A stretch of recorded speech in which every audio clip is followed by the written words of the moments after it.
দাম বাড়লো কেন? খাবারের দাম বাড়লো কেন? প্রশাসন জবাব চাই। যেই কোম্পানিগুলি আছে তারা তাদের মন গড়া মতো যখন যা মনে চায় তখন তাই করে। আমরা খামারিরা অসহায়। আমরা কিন্তু কোনো অ্যাসোসিয়েশন নাই, আমাদের কোনো ভিআপ নাই, যার কারণে যুগসূত্র করে আমরা আমাদের পণ্যের দাম বৃদ্ধি করতে পারি না। হঠাৎ করে তারা প্রতি কেজি খাদ্যের দাম 2 টাকা প্লাস বৃদ্ধি করেছে। এতে যে সকল খামারিরা ছিল তারা আজকে দিশেহারা, তারা আজকে ঘরে থাকতে পারতেছে না, তারা ঋণের দায়ে জর্জরিত।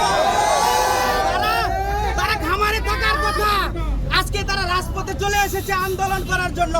কেন?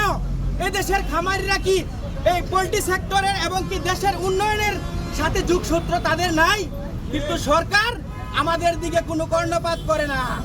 দেখা গেছে লাস্ট যখন আমরা আন্দোলন করেছিলাম 4 জুলাই ডিমের মূল্য বৃদ্ধি করার জন্য, তখন আমাদেরকে প্রতিমন্ত্রী আমাদেরকে আশ্বাস দিয়েছিল বিদেশ থেকে যে সকল র মেটেরিয়ালস আছে এগুলার কর তারা মুক্ত করে দিবে। কিন্তু আমরা পেলাম কি? খাদ্যের দাম বৃদ্ধি। আমরা আন্দোলন করার পর ঢাকা বিভাগীয় যে মহাপরিচালক আছে প্রাণী সম্পদ মন্ত্রণালয়ের মনিরুল ইসলাম স্যার আমাদেরকে নিয়ে বসলেন, আমাদেরকে নিয়ে বসে আমাদেরকে উল্টাপাল্টা বুঝাই দিলেন। একটু ডিমের দাম বৃদ্ধি হয় তখন এই কিছু কোম্পানি সিন্ডিকেট করে খাদ্যের বাজার বাড়িয়ে দেয় অযৌক্তিকভাবে।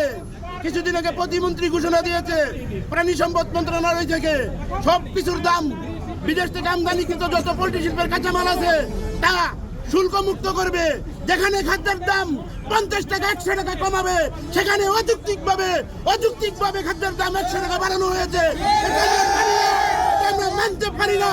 খাদ্যের দাম বাড়লো কেন? খাবারের দাম বাড়লো কেন? প্রশাসন জবাব চাই।